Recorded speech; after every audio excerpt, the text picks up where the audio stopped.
साथियों जय हिंद। साथियों आज हम इस लेक्चर में एक बहुत ही महान सम्राट के बारे में चर्चा करेंगे, बात करेंगे, उसके सभी पहलुओं को जानेंगे जिसके आवश्यक है आपके परीक्षा की दृष्टि से भी और आपको अपने इतिहास की जानकारी होने की दृष्टि भी बहुत आवश्यक है दृष्टि। तो ज़्यादातर जो बौद्ध धर्म का उद्भव हुआ, बौद्ध धर्म का जो प्रचार प्रसार हुआ जिसके शासनकाल में सबसे ज़्यादा, वो अहिंसा खत्म हुई जिसके शासनकाल में हिंसा भी सबसे ज़्यादा हुई, उसके बाद अहिंसक भी सबसे ज़्यादा हुआ हो, वही हाँ सम्राट अशोक। सम्राट अशोक के बारे में आज हम जानकारी करेंगे, चर्चा करेंगे। सम्राट अशोक मौर्य वंश का बहुत ही प्रतापी राजा सम्राट अशोक था। मौर्य वंश का बहुत ही प्रतापी राजा था सम्राट अशोक। सम्राट अशोक किसका पुत्र था? बिंदुसार का पुत्र था। सम्राट अशोक का जन्म कब हुआ था? सम्राट अशोक का जन्म हुआ था 304 ईसा पूर्व। 304 ईसा पूर्व में सम्राट अशोक का जन्म हुआ था। कहाँ हुआ था? पटना में, पाटलिपुत्र में।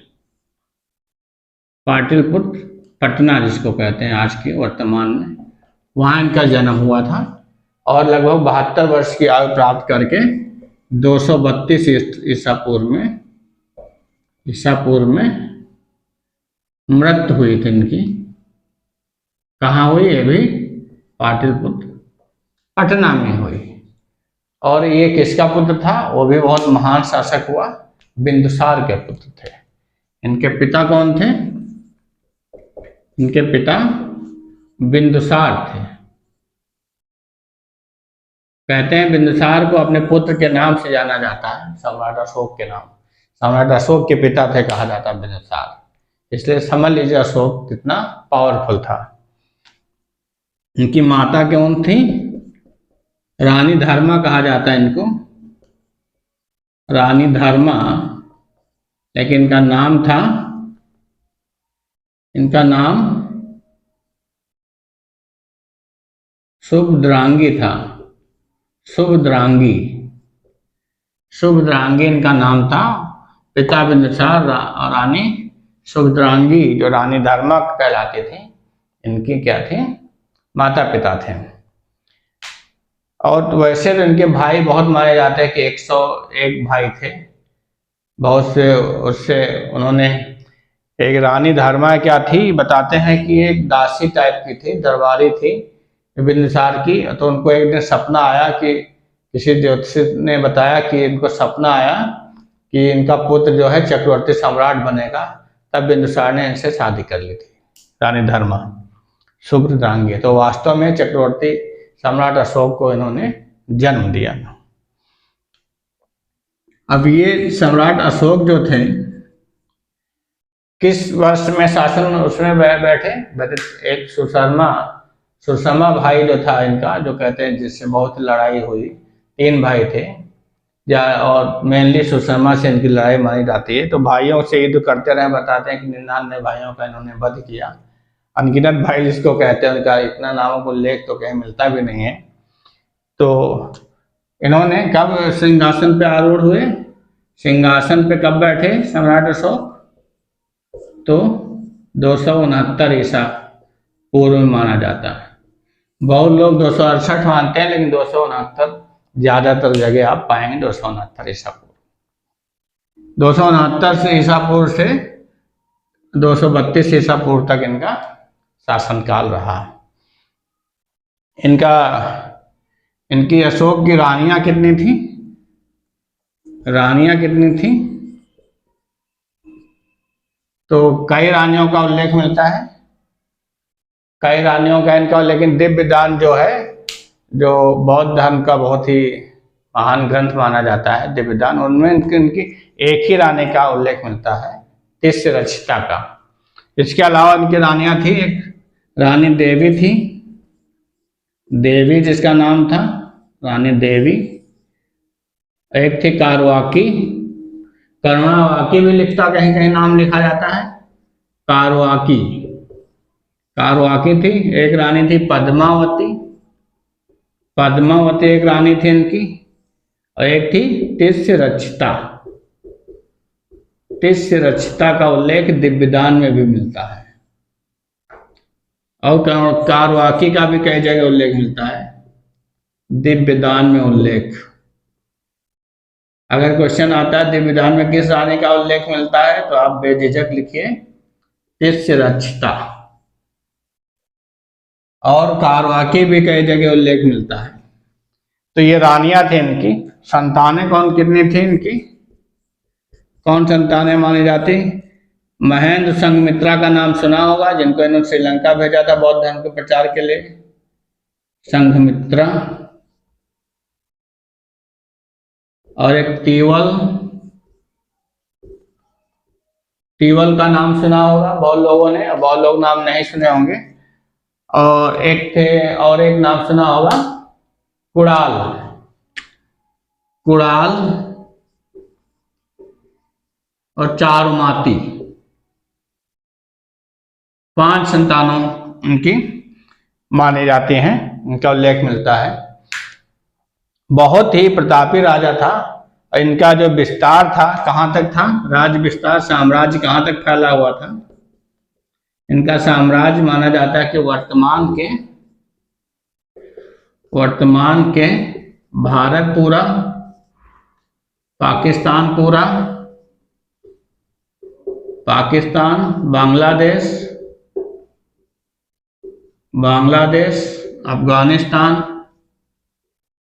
अफगानिस्तान,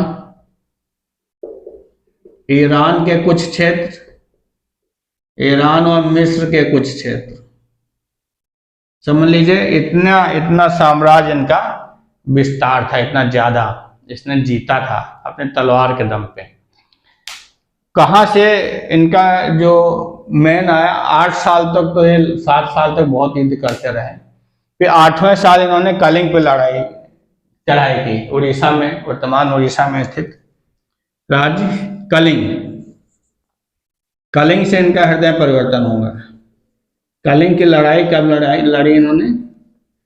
जहां से इनका हृदय परिवर्तन हुआ, टर्निंग पॉइंट कहा जाता है। दूसरे अशोक का जन्म समझ लीजिए हुआ, कहां से हुआ? वैसे इनका नाम क्या था, पूरा नाम? देवानामप्री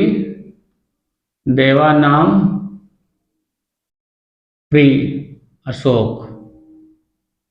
देवानामप्री अशोक इनका पूरा नाम था। देवताओं का प्रिय अशोक, मतलब सबका प्रिय अशोक। तो हृदय परिवर्तन क्या मुख्य माना जाता है? कलिंग की लड़ाई से। कलिंग की लड़ाई कब किया? शासन के 8वें वर्ष, शासन के 8वें वर्ष 261 ईसा पूर्व में।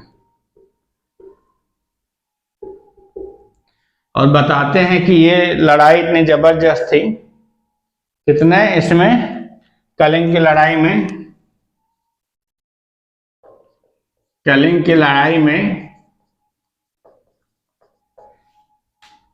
1.5 लाख तो सशस्त्र जो थे, सशस्त्र सेना जो थी, सेना का निर्वासन कर दिया गया, बंदी बना के उनको निर्वासन कर दिया गया, बंदी बना करके उनको देश निकाला दे दिया गया। 1 लाख सैनिक मारे गए, 1 लाख मारे गए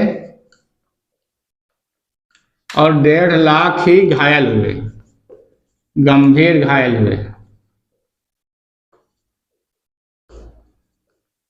अब आप समझ लीजिए विजय तो इसने कलिंग पे कर ली, लेकिन ये 4 लाख लोग इससे हताहत हो गए। समझ लीजिए 4 लाख, इसमें तो संख्या ही मिलती है, लेकिन हुए बहुत लोग भी हो सकते हैं, 5 लाख भी हो सकते हैं। तो इतने लोग, तब इस विशाल का रक्तपात से इसका हृदय परिवर्तन हो गया। हृदय परिवर्तन यहीं से इसने क्या किया? हिंसा ना करने का निर्णय लिया, हिंसा ना करने का निर्णय लिया। निर्णय लिया। उसके बाद इसका झुकाव बौद्ध धर्म की ओर हो गया। तो एक निगोथ नामक बौद्ध भिक्षु थे, उससे उसने क्या ली? बौद्ध दीक्षा ली। निगोथ निगोथ निगोथ से बौद्ध भिक्षा ली।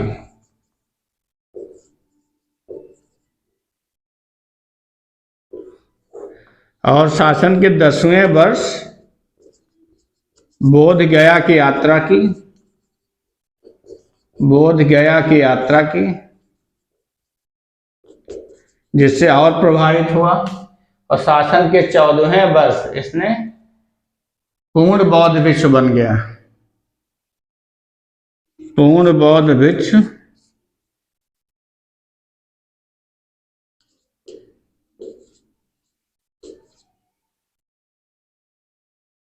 कैसे बन गया? मोगल पुत्र तिस्स से इसने दीक्षा लेकर के, मोगल पुत्र तिस्स से दीक्षा लेकर, ये तो टेम्परेरी समझ ली थी, निगोध से जो उसने ले ली थी, बौद्ध भिक्षा ली थी। फिर पूर्ण बौद्ध भिक्षु कब बने? मोगल पुत्र तिस्स से दीक्षा लेकर ये क्या बना? शासन के 14वें वर्ष से पूर्ण बौद्ध भिक्षु बन गया। उसके बाद 20वें वर्ष, शासन के 20वें वर्ष लुम्बिनी की यात्रा की। लुम्बिनी की यात्रा की। लुम्बिनी बहुत ही पवित्र स्थल माना जाता है भगवान बुद्ध की वजह से, और उसे करमुक्त कर दिया। और लुम्बिनी को करमुक्त कर दिया, यहाँ से कोई कर नहीं लिया जाएगा, क्योंकि यहाँ पे बौद्ध भिक्षुओं का डेरा रहता है। बौद्ध के मानने वाले बहुत अनुयायी रहते हैं, इसलिए उसने लुम्बिनी को करमुक्त घोषित कर दिया। और इसने क्या किया? 3 वर्ष के अंदर ही लगभग 84,000 शिला और स्तंभ लेख स्थापित कर दिए। 84,000 3 वर्ष के अंदर इतना हृदय परिवर्तन हुआ। 84,000 स्तंभ व शिलालेख। 40 शिलालेख इसके तो प्राप्त होते हैं, 40 शिलालेख इसके प्राप्त हैं। 84,000 स्तंभ व शिलालेख की स्थापना इसने 3 वर्ष के अंदर कर दिया था, कि जिसमें बौद्ध शिक्षाओं का प्रचार प्रसार किया गया था। और 40 शिलालेख प्राप्त हुए। उनके ज्यादातर शिलालेख ब्राह्मी व खरोष्ठी लिपि में थे। खरोष्ठी लिपि। कुछ शिलालेखों का जो इनको मतलब पढ़ने में जो सक्षम हुए सबसे पहली बार, वो 1837 में जेम्स प्रिंसेप जो पढ़ने में सफलता प्राप्त की इनकी लिपि को, शिलालेखों को। तो ये जेम्स प्रिंसेप सफल हुए 1837 में। और इन्होंने अपने पुत्र किसको? महेंद्र और संघमित्रा को, पुत्र महेंद्र और संघमित्रा को, महेंद्र व पुत्री संघमित्रा को बौद्ध धर्म के प्रचार हेतु श्रीलंका भेजा। बौद्ध धर्म के प्रचार हेतु श्रीलंका भेजा।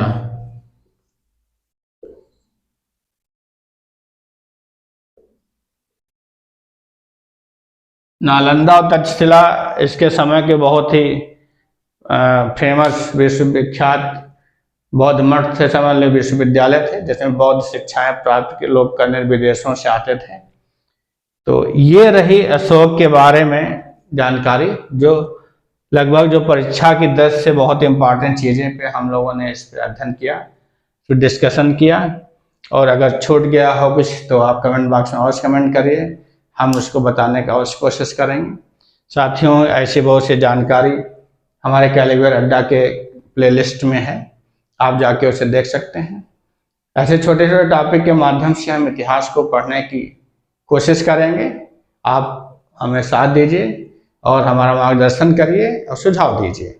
हमारे कैलिबर अड्डा को पढ़िए, प्लेलिस्ट जाकर देखिए, अच्छी लगे तो कैलिबर अड्डा को सब्सक्राइब अवश्य करें, प्लीज़ शेयर करें और कमेंट करें और प्लीज़ लाइक करें, मेरा प्रोत्साहन करें।